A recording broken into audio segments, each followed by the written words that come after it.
Ayun, good morning po. Welcome back po sa ating YouTube channel. Ayun po yung araw ng Huwebes, 25 sa buwan ng Disyembre. Magbiro ang ating majority sa ating mga kumbayan ng kanilang Christmas. Oras po natin ay 7:40 na makulimlim na umaga. Share po natin ito sa inyo yung isa sa pinakamalaking project dito sa Luzon, itong SLEX TR4 or South Luzon Expressway Toll Road 4. Kasalukuyan, nandito po tayo sa lungsod ng Calamba, partikular dito po sa Makiling. At pupuntahan natin na yung unahin natin yung Santo Tomas Interchange. Dito po tayo liliko sa may tapat ng Yakult as usual, kagaya ng ating ginagawa, papunta po sa may barangay Saint Sim. Then tatawid po tayo ng Santo Tomas, Batangas, dyan sa may San Rafael, San Antonio, etc. Yan. Hanggang doon sa titingnan natin kung mabubuo natin hanggang Macban para naman masaya-saya, ano. Isang buong package, no? Package A po tayo. Alamin natin yung mga latest development after po ng 2 months na hindi tayo nakapag-update. Share ko lang din sa inyo mga kabayan, bagong spalte yung kalsada rito. Dati napakalubak na ito. Tapos ayan na yung Mount Makiling, natatabunan ng ulap yung pinakantok-tok niya. Medyo makulimlim. Pagandahan, hindi pa masyadong mahangin, kaya inagaagahan po natin. Mamaya malakas na ang hangin yan, mahihirapan na naman yung ating drone.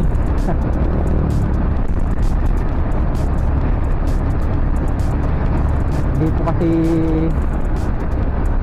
pang malakas ang hangin yung ating gamit, minito lang po yan, kaya pagka malakas ang hangin talaga hindi ubra.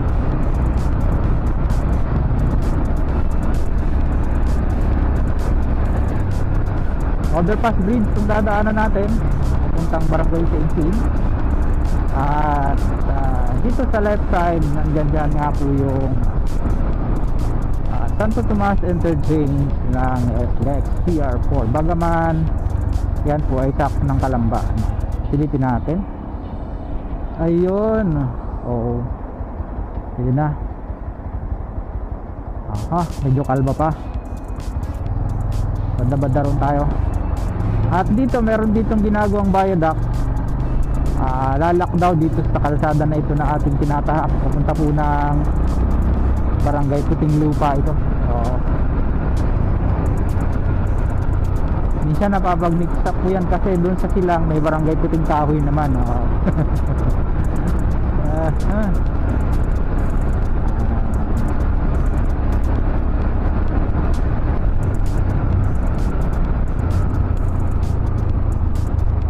Wow, parang solid siya, grabe, ganun pala siya, solid, hindi siya pier column, solid talaga, solid. Para po mas makita natin, kuha na natin siya ng air shot. Here we go.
Ayan, umikot na tayo dun sa may barangay Puting Lupa.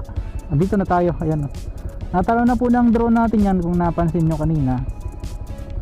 At talagang hindi pa kayang daanan ng kahit motor, ano. Kaya umikot po tayo dito sa Barangay Road. Dito na tayo sa may Maibarara Power Plant. Yung nakikita nyo na yan na umuusok, nandito sa ating left side. Ayun lang po ang gagawin natin. Papakita natin sa inyo yung mga hindi pa natatagos ng sasakyan. Kagaya niyang nakikita nyo na yan. Tulay pa yung ginagawang yan dyan. Medyo malaki-laki pa pala ang habulin ng package A, no?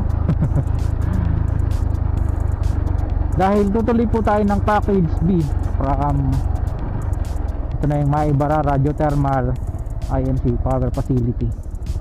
Uy, dito naputik ko. Maputik. Ay, maputik nga.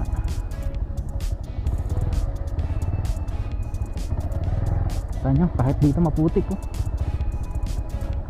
Wow.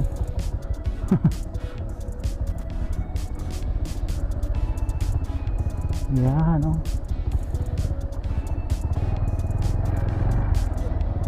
Ito na isang back tunnel dito. Dito pala siya, at least, di ba, no? Nagawa na ng daan papunta sa taas.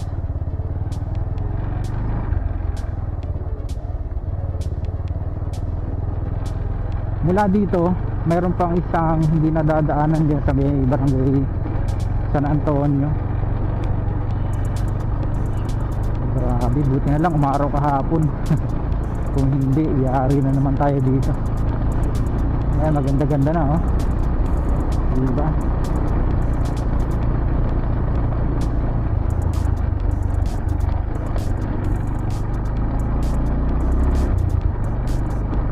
Tapos yung patawid from San Miguel to San Pedro, tingnan natin kasi nung nakadaan tayo eh, di ba?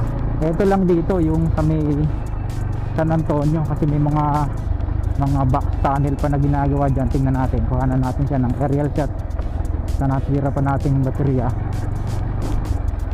Sagayin niyo po sana yung ating vlog para maipakita natin sa inyo ng buo yung mga latest development. Katulad nito, pinabababa pa pala yung bundok na ito, oh.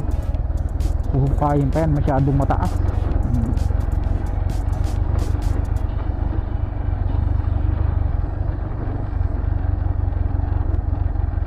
Tinabunan ng lupa yung daan.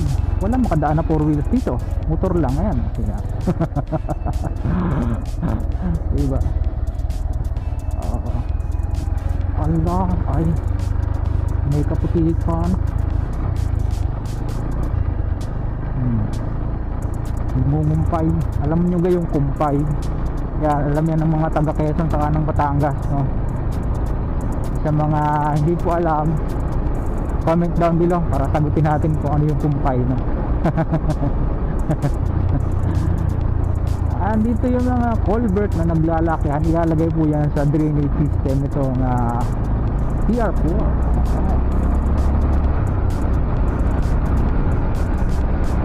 Pakiwari ko yun, nandito na tayo sa Barangay San Rafael. Shoutout kay Don Carlos Malihan, yeah. Saka kay Boss Elmer Cunanan ng Pampanga. Ayan, welcome back po sa YouTube world. Tagal niyang hindi nag-upload eh, busy siguro. At ayun, patuloy ka nanonood sa ating mga upload. Nakita nyo, sanaw pa itong area, oh. Ito mulan dito kahapon, ano? Sanaw eh, oh. Maswerte tayo dahil pinagkaluban tayo ng magandang panahon ngayong araw. Happy holidays po sa lahat, mga kabayan. Enjoy nyo lang yun yung bakasyon habang nanonood ng ating vlog. Medyo late upload po ito, ha. Hindi ito on time kasi marami pa tayong naka-schedule na i-upload. Ayun nga, kagaya nga po nung nabanggit ko sa inyo nung una, dahil na busy tayo nung mga nakakaraang first 3 weeks ng buwan ng Disyembre, susulitin po natin itong holiday break. Wala si Amo, ayan, dahil kung bumalik yon, fully book na naman tayo. Manaka-naka na naman yung ating upload nito. Tingnan natin kung makakadaan na rito. Mukhang nakakadaan na sinarado dito ang daan, ito ang Bagnas. Ito na yung sinasabi ko sa inyo na may mga back tunnel pang ginagawa, pero nilagyan na ng express lane dito sa express lane. Diba?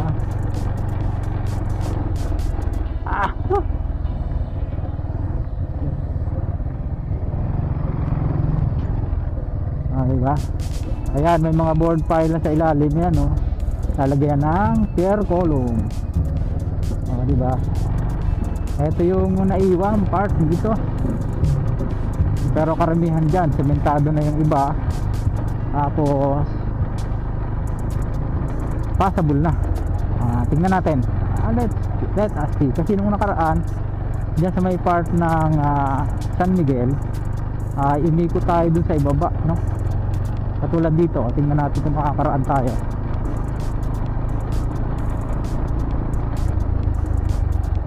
Mukhang hindi, sarado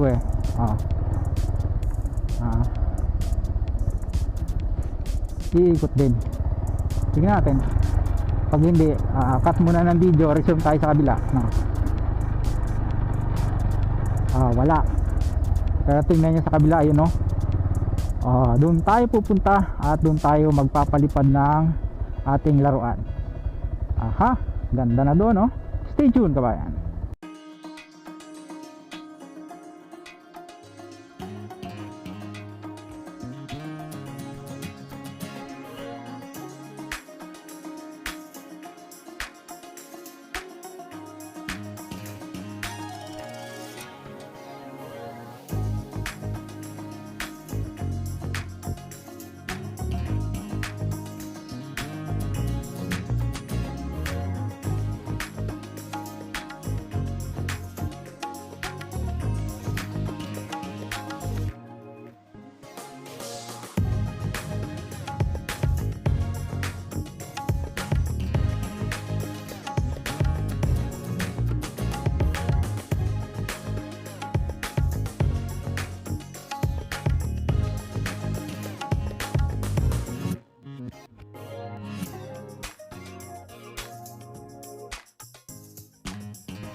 Ayan, nandito na tayo sa Maharlika Highway. Grabing challenge na i-update itong package chain ng TR4, kabayan. Wala na yung mga access paakyat ng TR4 dyan sa mga gilid ng mga barangay. Una, umiko tayo ng San Bartolome, wala din. Punta tayo ng San Miguel, wala din. Ngayon, tatry natin dito sa San Pedro. At ganito na po ang sitwasyon dito sa Maharlika Highway. Approaching po ito ng, alam niyo yung papunta ng Padre Pio. Nako, yan, dagsa. kakanan po kasi dyan sa unahan ng konti papunta ng Padre Pio Shrine.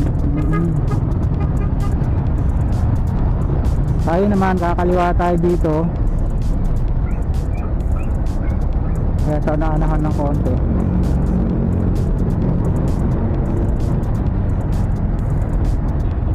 Dito na.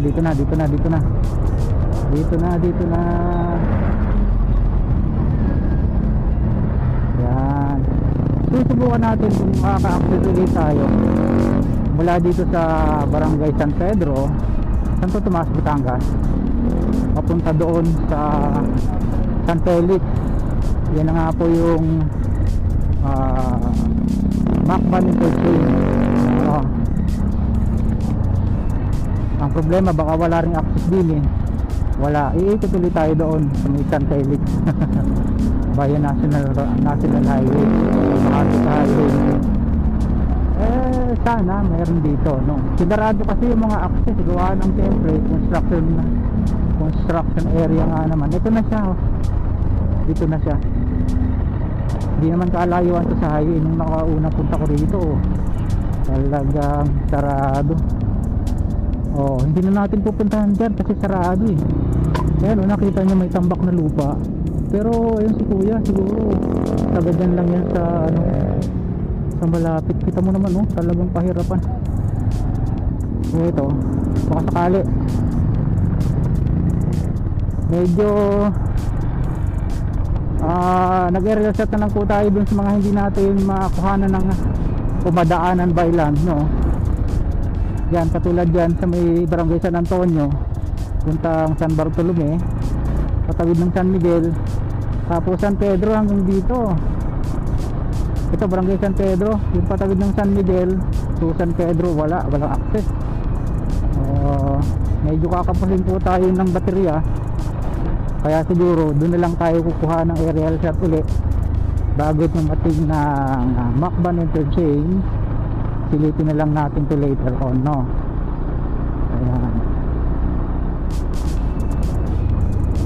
Oy, tila wala pa rin access. Bayan, sinarado.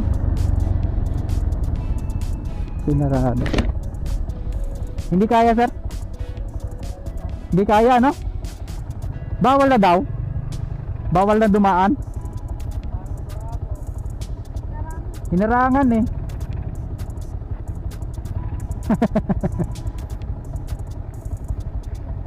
Susubukan mo? Oo nga eh. Alayo pa naman, traffic pa naman din sa highway. Ayan, titingnan ko rin kung uubra. Kaya ga? Parang may sumubok. Ayan, no? May mga sabit-sabit eh. Baba mo muna sir yung anak mo. Baba mo muna para safe. Oh. Titingnan natin si sir kung paano gagawin niya. Pag kinaya niya, susubok din tayo.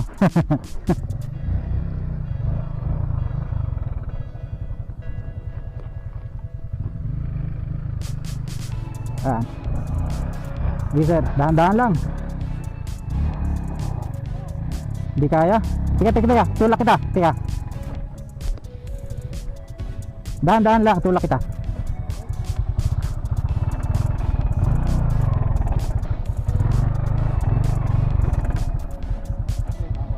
Kailangan talaga bumelo, no? Sabit yung ilalim eh. Sige.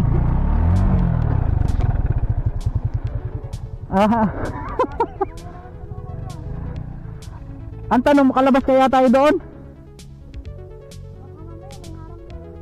Oo nga. Saan ka putan nyo? Sa Alaminos? Ako din eh. Oo, nagbablog ako eh. Kaway kayo, sir. Happy holiday sa inyo. Kayo? Ha? Kayo naman po, tulungan ko kayo. Eh, baka mamaya doon hindi tayo makadaan eh. Baka naman po dito lang pinipinis kasi. Pero nung isang araw kakadaan ko lang dyan. O, doon sa kabila, doon sa may pagtawid mo ng San Felix. Semento na doon. Oo. Pwedeng dumaan doon. Dito lang siguro. Sige, try natin. Nakalabas ka eh. Tila nga sa bigat ng motor ko kasi sa'yo eh.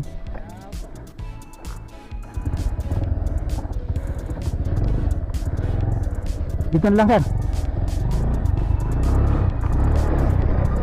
Kaya. Thank you po, thank you. Ayan ang challenge.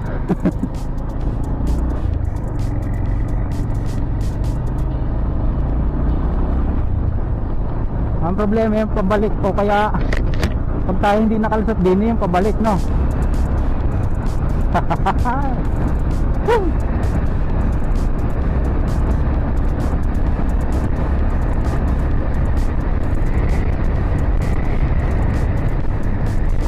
Eh na nga ba sinasabi ko? Ayan, no?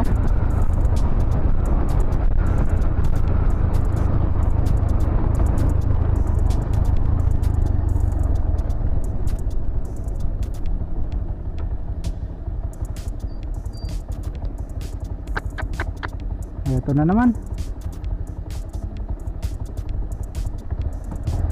Subukan natin. Hindi na. Hindi na, hanggang dito na lang. Kasi may harang din dun, ayan, no? So, babalik po tayo ng highway. Then, doon tayo sa San Felix. Aray ko. Ayun. Talaga naman challenging. Balik tayo dito sa ano, gaya nga ng sabi ko sa inyo kanina. Balik tayo ng Maharlika Highway. Then kakaliwa tayo dito sa Rizal Drive. Papunta po ng Gasbañez, Bae, sorry. At dadaan po dyan sa Macban. Napadadaanan din yung Macban interchange ng SLEX PR4. Dito po sa Bagaman, ang nakakasama pa nito ay Barangay San Felix ng Santo Tomas, Batangas. Ay tinawag po yung Macban interchange na South Luzon Expressway Toll Road 4. Ayan. Grabe, oo, challenge talaga. Siguro from dito package B naman tayo na up next. Siguro interchange to interchange na lang kukuhanan natin. Then isa sa gitna, no? Na aerial cut. Oo. Isa na yung baterya natin. Yung isang baterya natin ay totally ano na, blackout na. Hindi pa natin napapapalitan ng cell. Kaya medyo may kamahalan po kasi. Antay pa tayo na sumahod ng kaunti. Yan. Maraming salamat sa pagtatagan nyo sa atin pong biyahe ngayong araw. Hopefully ay na-inform po kayo about sa latest development nito na proyekto na ito. Oo. Yan, dito muna tayo. Titingnan natin kung may access. Kasi yung kasabay natin kanina, maaalala nyo, papunta daw sila ng Alaminos. Walang mga helmet eh. Kaya hindi makadaan sa highway. May kasama pang bata. Eh kung dito nga naman sa TR4, walang problema, bilis pa ng biyahe. Uy, naikabit na yung girder sa bayan, oh, yan oh.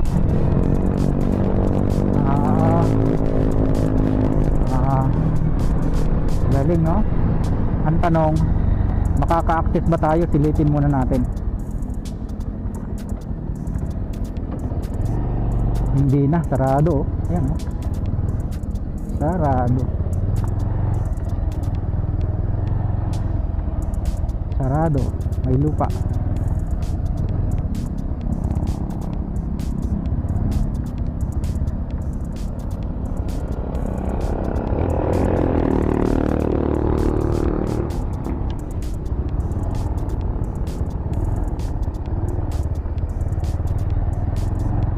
Tingnan natin.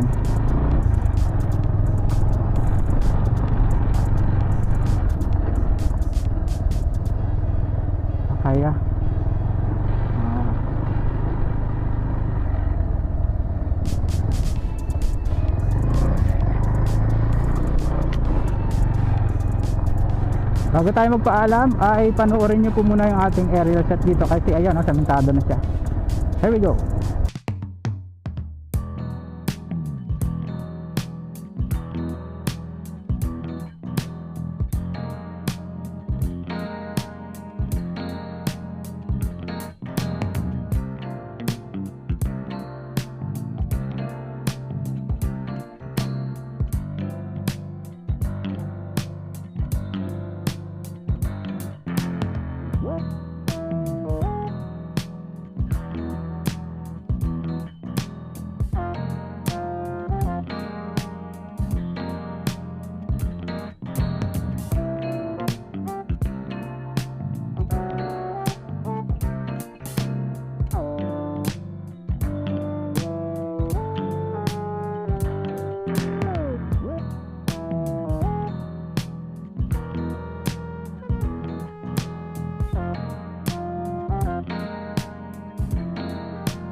Ayan, hanggang dito na lang po yung ating vlog na na-share sa inyo.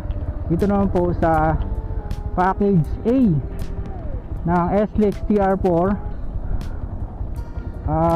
11.32 kilometers kung di ako nagkakamali, no? Sa mga ilang po na pag-uwi sa ating pumunting channel, huwag nyo kalimutang mag-like at mag-subscribe, pakipindot po ang notification bell para lagi po kayong updated anytime na mag-upload po tayo ng video. Ito po muli si Kabayong Alex, lagi nagpapaalala, ingat po tayo, lagi tayong manalangin, magpasalamat sa Diyos. See you po on my next vlog, God willing. Bye bye.